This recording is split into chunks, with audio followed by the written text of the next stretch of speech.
PositiveMindset.tv, where each week we delve into the mindsets and see how they are creating experiences in our lives. Hi, I'm Lisa Myers, and I'm so thrilled to have you here with us today. Today we are talking about becoming an influence and the mindset of an influencer.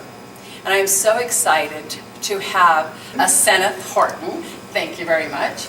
I grabbed her from an event that we're attending today, and so she's so graciously said that she would come and speak with us today on the subject. So welcome for being here with us. Thanks so much, Lisa, for having me on today. I'm really excited to go through and really delve very deeply into what it's like to become an influential person, and that it's not always about being influential, it's about who you are in the process and throughout the process. So thank you so much for having me on.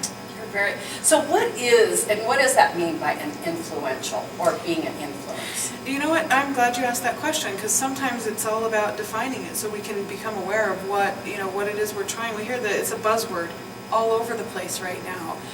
Being an influential person and having influence over others. And really when it comes down to it, that's what it looks like. You've got a group of people that you are influential over. Some people, it's as simple as, they're a mother and they're influential over their husbands and children. Sometimes it goes into church or some religious or volunteer kinds of groups. And then on a bigger picture, for me, I'm a business owner and I have, a certain influence in the community, and I know a lot of different people. Then you get to, very big influential people, like let's say governors or big politicians, people who can influence large groups of people. I always love to look at musicians and TV people, because they definitely have their influence, and it just keeps going. So because this is PositiveMindset.tv, and there's also some negative aspects of being an influencer. And so what are some of those that you see, and where does that come from? Oh, you know what? Let's see if I can tackle that question. That's a very, very loaded question. Okay, so let's see. Positive and negative. I think everything has a balance first off, so we have to understand that there definitely can be negatives. I love that I'm not a huge Lady Gaga fan. However, she's a extremely influential person around the globe. Everybody knows who she is, and you either love Lady Gaga or you hate her. One of my great examples that I love to use when I'm doing conversations is about her, because some of the influence she has influences some negative things inside of people's lives. Some of the lyrics she talks about, they're very negatively written. That's kind of how it goes. And when it comes to a person, one of our youth or a young adult who's listening, it makes an impression on their brains. And it's almost like Lady Gaga is making a promise to them or giving them permission to do something that maybe isn't the best thing to do. And we still have to back off and say, well, there's balance, right? We have to remember there's balance. So even though maybe that's not the best thing for me, those people who are making those choices based on what they've seen and what they've experienced, they have to make those choices and they'll come around. So as a person,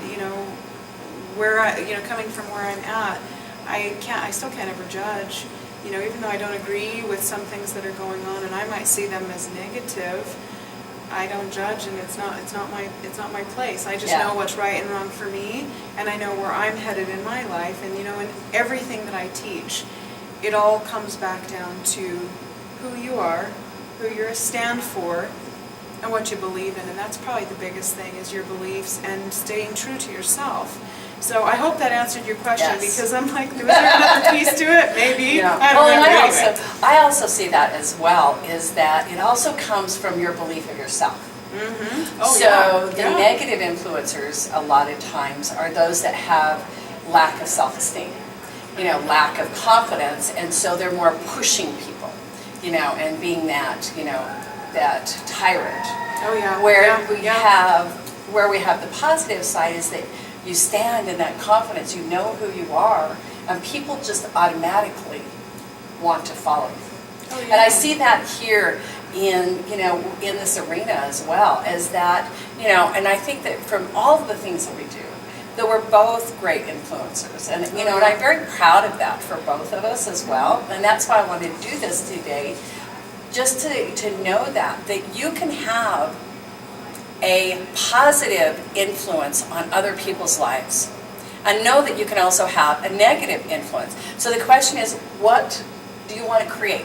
Do you want to create positive, or do you want to create negative? And it truly does come from your belief. So what are some other thoughts that you have that, might could help people to really understand a little bit or to move forward in their lives? Okay, well, let's go back to just as an individual and who you are and what you believe about yourself. It really goes into what are you trying to create. I think the majority of people want goodness. They want love, they want peace, they want abundance, they want joy. They want all of it. We want our cake. We want our cake. We want our cake. And we want to eat it too. We want all the frosting and the fresh fruit on top for me. Yes, I want it all. Yeah. And there's nothing in this world that says I can't have it except for myself. I have to remember that over and over and over again. And as anybody watching or paying attention to anything influential, you have to realize that it all starts with our own belief, and what we can have and what we can't have all starts inside. So with that being said, one of the biggest keys, and I've actually got 5 little notes that I wanted to just bring up that we'll go into more detail with at a later time. But the first thing is really just to, I teach a lot about irresistibility. I have a process called the I Factor, and it's creating your own irresistibility. So when I go into that, it's creating your sexy, irresistible self and totally living that. And this is a place of complete self-expression. You have to realize that inside of complete self-expression, some people won't like you, and that's okay. We like that. Absolutely. Because the thing that happens is when you want more joy and you want more peace and you want more abundance, and you start pushing people away that aren't going to help you achieve those kinds of things in your life, you're actually making room for more peace and more joy and more abundance. And so, I have a really good friend, and I remember going through some of this process with her, and after we started, it was a couple of weeks later, and she called me in tears, and she says, I can't talk to my mom anymore. I think that was the hardest thing she had ever done, but she knew that for her to create something amazing in her life, even though she loves her mother, she knew she had to withdraw from that relationship, that it was toxic. Her mother called her what did she call her? Or something along the lines of, they were constantly constantly starting fires in their family. A lot of drama, a lot of chaos. And my friend said, I don't like that. I don't want that. Who am I? And as she's creating who she is as an irresistible person, she has to push people away. So remember that thing is the first off. Be completely expressed and understand not everybody's going to like you, and just roll with it. Roll with it, okay? So a couple of other quick points. The biggest thing is making and keeping promises with people in your life. Now, when I'm talking making and keeping promises, it's not like, honey, okay, I promise to be home at 4 o'clock at night. My husband's, if he watches, he'll laugh at that. So, anyway, it's not like simple promises. It's making promises to the people who do see you and do adore you. Making deep, heartfelt promises and then fulfilling them. Keeping your promises. Now, that's not saying that if something bad happens, you can't alter that promise or recommit. But the biggest thing is to let yourself make and keep wonderful promises to people. The second piece on here is really building community. What can you do? I mean, Lisa, I love what you're doing inside of everything you're creating. You're building a very cool, dynamic community with, irresistible people all over it. I just love it. It's like, I need that. I need lots of that. But building community. How can you build a community around you? And that's not, we look at that question, it's so big. I know that question is so big and it plagues so many people.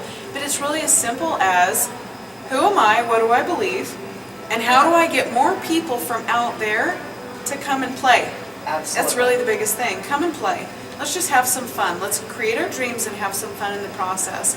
I love to look at this whole thing and inviting people into your space. Yes. Sometimes it's hard, but the more you invite people into your space, the more people feel safe all the way around. Yeah. And then the last two little things I wanted to cover is really just putting your commitments in writing somehow, and it goes into recognition of the people in your community. And then the last little piece is really just to be interested in other people. Really take off the brain chatter, stop thinking and stop talking about what you have to say, and really pay attention deep down to what other people love, what they're interested in, what their dreams and goals are.